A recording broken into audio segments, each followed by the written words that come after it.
Cordial saludo para todos, mi nombre es Lady Joana Vélez Escobar, soy maestra de lengua castellana de la Institución Educativa San Juan de los Andes y en el día de hoy estoy por acá para compartir con ustedes en este espacio de Estación Literaria esta hermosa obra de José Saramago llamada Las intermitencias de la muerte.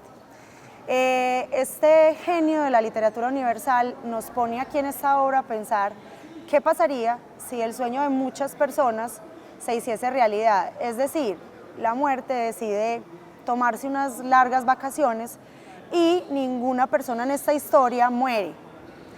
A primera vista pensaríamos que sería un sueño, algo ideal, pero ¿qué pasa con los enfermos que siguen sufriendo y no tienen ese descanso? ¿Qué pasa con las personas que envejecen y no logran trascender en la parte espiritual? Es una verdadera reflexión más que de la muerte, de la vida y de la importancia del ciclo vital que todos tenemos en el universo. Así que nada, bienvenidos a Estación Literaria. Apilar mi casa. Sabemos cada vez menos qué es un ser humano libre de las previsiones. Piensa por ex, más en la muerte. Sería extraño en verdad que no tuvieras que conocer por ese hecho nuevas representaciones, nuevos ámbitos del lenguaje. Al día siguiente no murió nadie. El hecho, por absolutamente contrario a las normas de la vida, causó en los espíritus una perturbación enorme, efecto a todas luces justificado. Basta recordar que no existe noticia en los 40 volúmenes de la historia universal, ni siquiera un caso para muestra de que alguna vez haya ocurrido un fenómeno semejante. ¿Qué pasará un día completo, con todas sus prodigias 24 horas, contadas entre diurnas y nocturnas, matutinas y vespertinas, sin que se produjera un fallecimiento por enfermedad, una caída mortal, un suicidio conducido hasta el final? Nada de nada. Como la palabra nada. Ni siquiera uno de esos accidentes de automóvil tan frecuentes en ocasiones festivas, cuando la alegre irresponsabilidad o el exceso de alcohol se desafían mutuamente en las carreteras para decidir quién va a llegar a la muerte en primer lugar. El fin de año no habría dejado tras de sí el habitual y calamitoso reguero de óbitos, como si la vieja Atropos de engaño amenazador hubiera decidido enviar la tijera durante un día. Sangre, sin embargo, hubo, y no poca, desorientados, confusos, horrorizados, dominando a duras penas las náuseas. Los bomberos extraían de la amálgama de destrozos míseros cuerpos humanos que, de acuerdo con la lógica matemática de las colisiones, deberían estar muertos, y bien muertos. Pero que pese a la gravedad de las heridas y de los traumatismos sufridos, se mantenían vivos y así eran transportados a los hospitales bajo el sonido dilacerante de las sirenas de las ambulancias.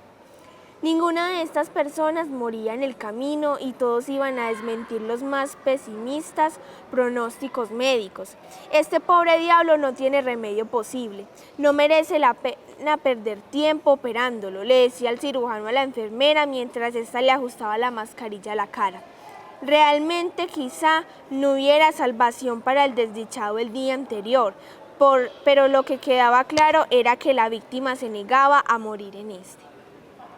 Y lo que sucedía aquí, sucedía en todo el país. Hasta la medianoche en punto del último día del año, aún hubo gente que aceptó morir en el más fiel acatamiento de las reglas, tanto las que se refieren al fondo de la cuestión, es decir, se acabó la vida, como las que se atienen a las múltiples formas en que el dicho fondo de la cuestión, con mayor o menor pompa y solemnidad, suele revertirse cuando llega el momento fatal.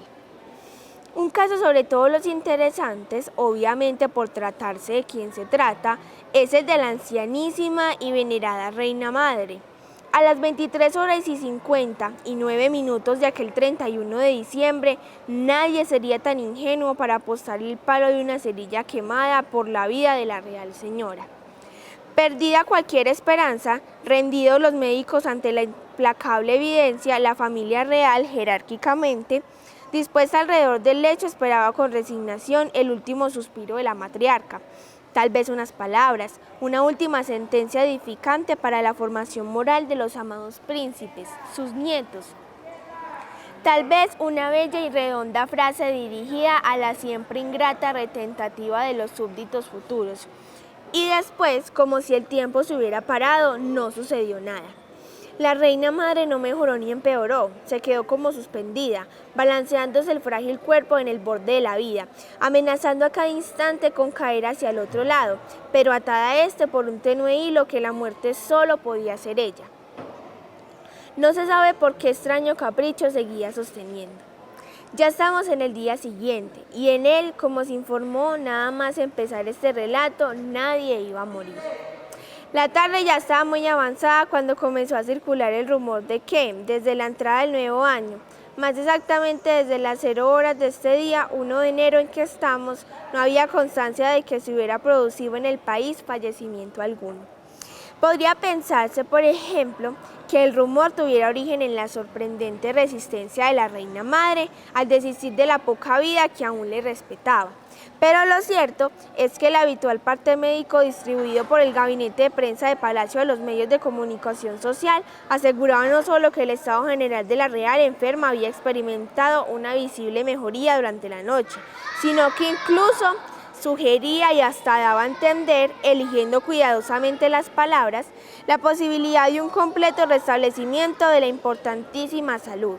En su primera manifestación, el rumor podría haber partido con toda naturalidad de una agencia de pompas fúnebres y traslados. Por lo visto, nadie parece dispuesto a morir en el primer día del año, o de un hospital. Este tipo de cama, 27, ni ata ni desata, o del portavoz de la policía de tráfico. Es un auténtico misterio que, habiéndose producido tantos accidentes en la carretera, no haya ni un muerto para la muestra.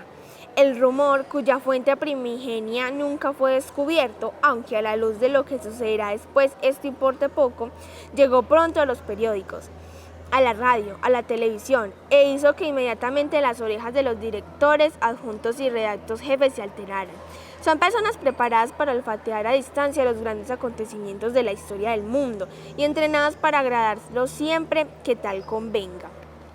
En pocos minutos ya estaban en la calle decenas de reporteros de investigación haciendo preguntas a todo bicho viviente que se las pudiera por delante.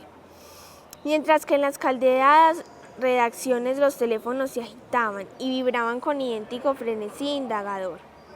Se realizaron llamadas a los hospitales, a la Cruz Roja, a la morgue, a las funerarias, a las policías, a todas, con comprensible exclusión de los secretos, y la respuesta llegaba siempre con las mismas lacónicas palabras: no hay muertos.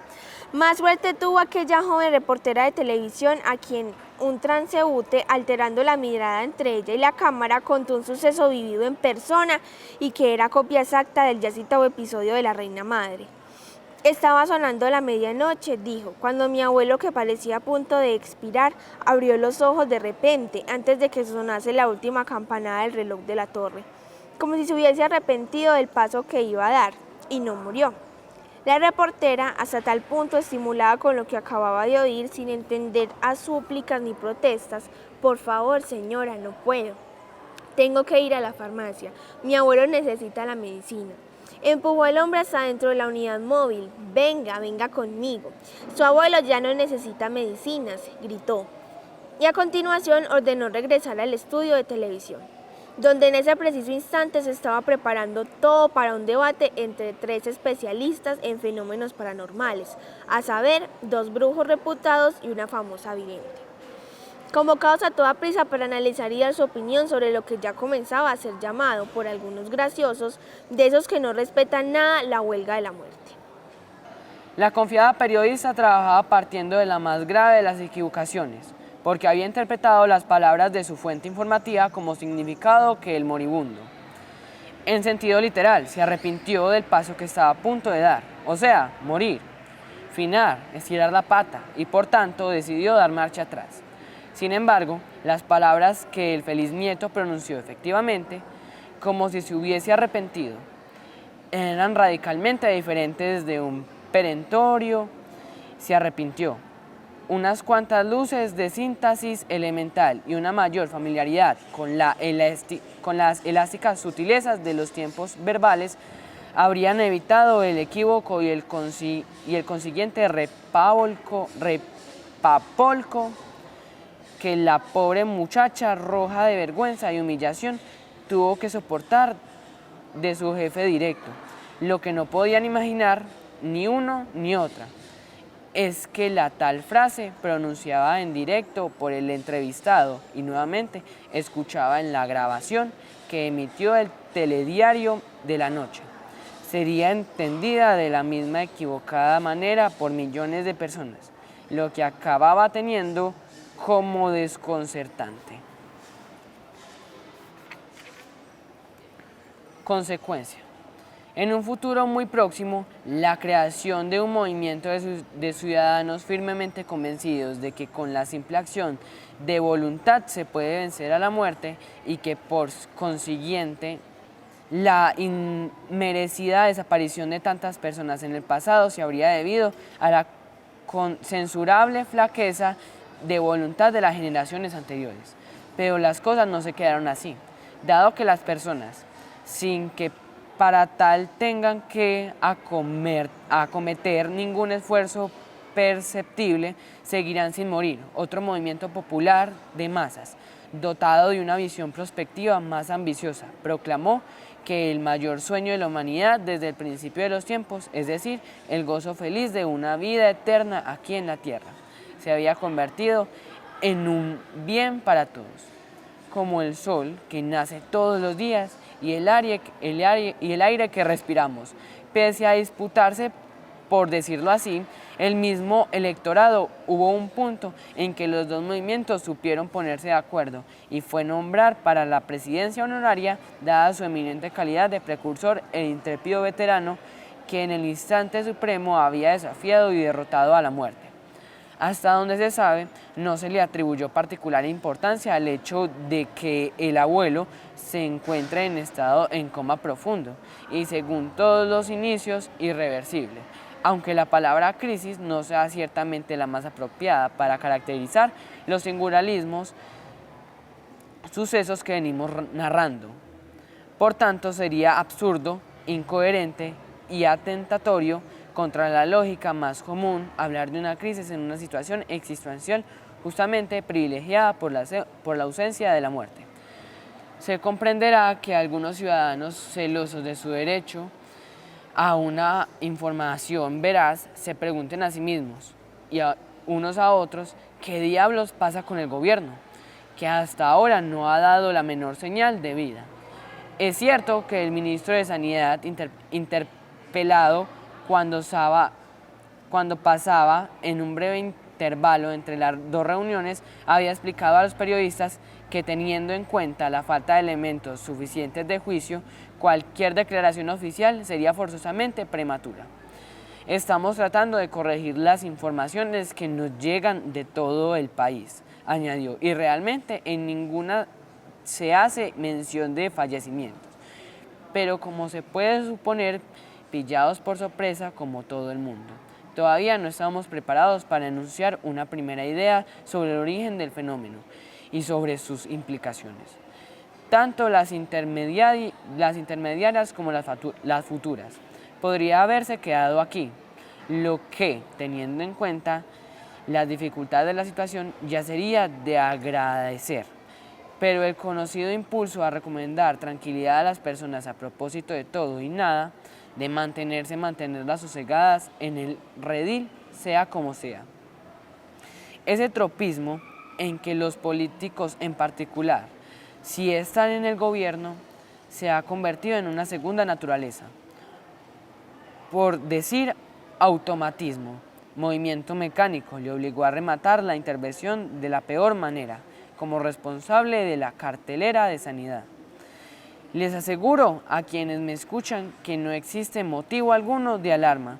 Si he entendido bien lo que acabo de oír, observó el periodista con tono que no quería parecer demasiado irónico. En su opinión de ministro, no es alarmante el hecho de que nadie está muriendo. Exacto. Aunque con otras palabras, es eso mismo lo que he dicho, señor ministro.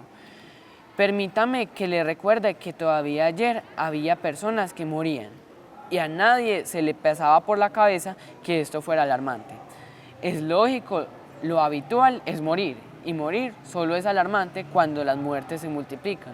Una guerra, una epidemia, por ejemplo, es decir, cuando se salen de la rutina. Por ejemplo,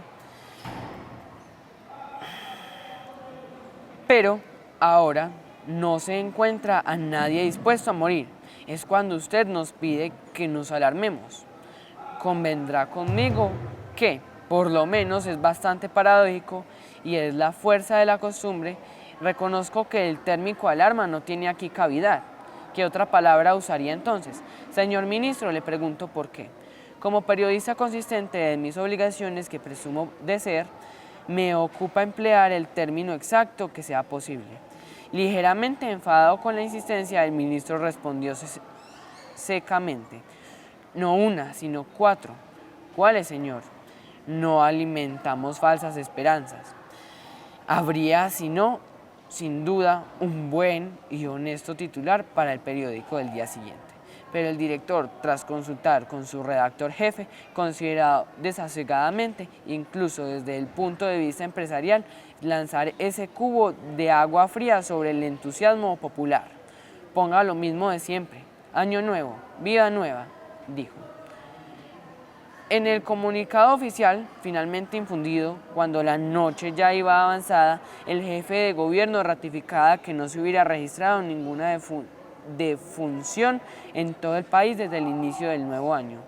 Pedía consentimiento y sentido de la responsabilidad en los análisis e interpretaciones que el extraño suceso pudiera ser elaborado. Recordaba que no debería ser excluir la posibilidad de que se tratara de una casualidad fortuita, de una alteración cósmica meramente accidental y una continuidad de una conjunción excepcional de coincidencias intrusas en la ecuación de espacio-tiempo. Pero que, por si acaso, ya se habían iniciado contactos exploratorios ante los organismos internacionales competentes para habilitar al gobierno en una acción tanto eficaz como concertada pudiera ser. Enunciadas estas vaguedades, los pseudocientíficas destinadas también a tranquilizar por lo incomprensible el desbarajuste que reinaba en el país, el primer ministro concluía afirmando con el gobierno que se encontraba preparado para todas las eventualidades humanas e inimaginables. Decidió a encarar con valentía y con el indispensable apoyo de la ciudadanía los complejos problemas sociales, económicos, políticos y morales que la extinción definitiva de la muerte inevitable sucedería en el caso más previsible que llegara a confirmarse. Aceptaremos el reto de la inmortalidad del cuerpo, exclamó en tono arrebatado. Si es esa voluntad de Dios, a quien agradecemos por siempre jamás, con nuestras oraciones, que haya escondido al buen pueblo de este país como su instrumento. Significa esto, pensó el jefe del gobierno al terminar la lectura, que estamos con la soga al cuello. No se podía imaginar hasta qué punto la soga iba a apretarse. Todavía no había pasado media hora cuando en el coche oficial que lo conducía a casa recibió una llamada del cardenal. Buenas noches, señor primer ministro. Buenas noches, eminencia. Le telefoneo para decirle que no me siento profundamente consternado. También yo, eminencia. La situación es muy grave, la más grave de cuantas el país ha vivido hasta hoy. No se trata de eso. ¿De qué se trata entonces, eminencia?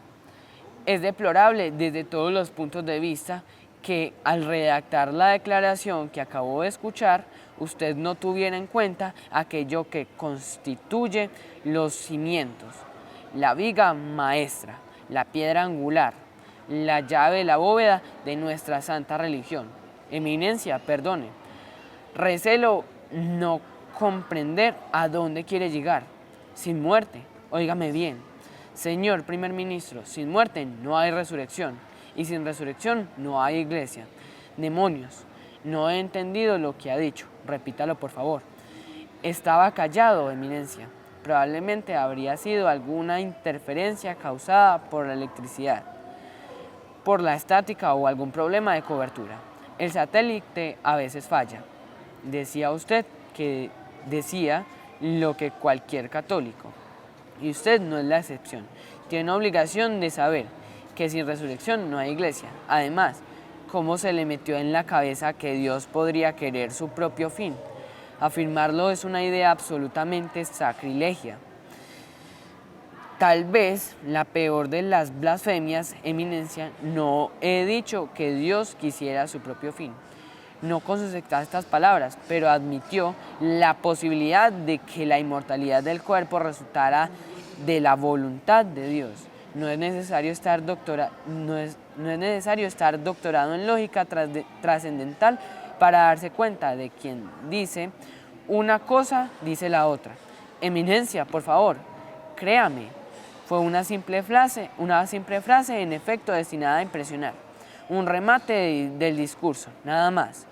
Bien sabe que la política tiene esas necesidades, también la iglesia las tiene. Señor primer ministro, pero nosotros meditamos mucho antes de abrir la boca. No hablamos por hablar, calculamos los efectos a distancia. Nuestra especialidad, si quiere que le dé la imagen que se comprenda mejor, es la balística. Estoy desolado, Eminencia. En su lugar yo también lo estaría. Como si estuviera calculando el tiempo que tardaría una granada en caer. El cardenal hizo una pausa. Luego, en un tono más suave, más cordial, dijo: me gustaría saber si dio a conocer la declaración a su majestad antes de leerla ante los medios de comunicación social. Naturalmente, Eminencia, tratándose de un asunto de tanto melindre y que dice el rey, si no es secreto de Estado, le pareció bien. ¿Hizo algún comentario al acabar? Estupendo, estupendo. ¿Qué es lo que dijo majestad? Estupendo. ¿Quiere decirme que también blasfemo? Bueno, espero que les haya gustado este abrebocas de las intermitencias de la muerte de José Saramago y espero que acudan a las librerías, que regalen ahorita para época de Navidad y de principio de año esta maravillosa obra y que se den la oportunidad de leerla y de reflexionar en torno a la vida y la importancia de morir. Esto fue Estación Literaria.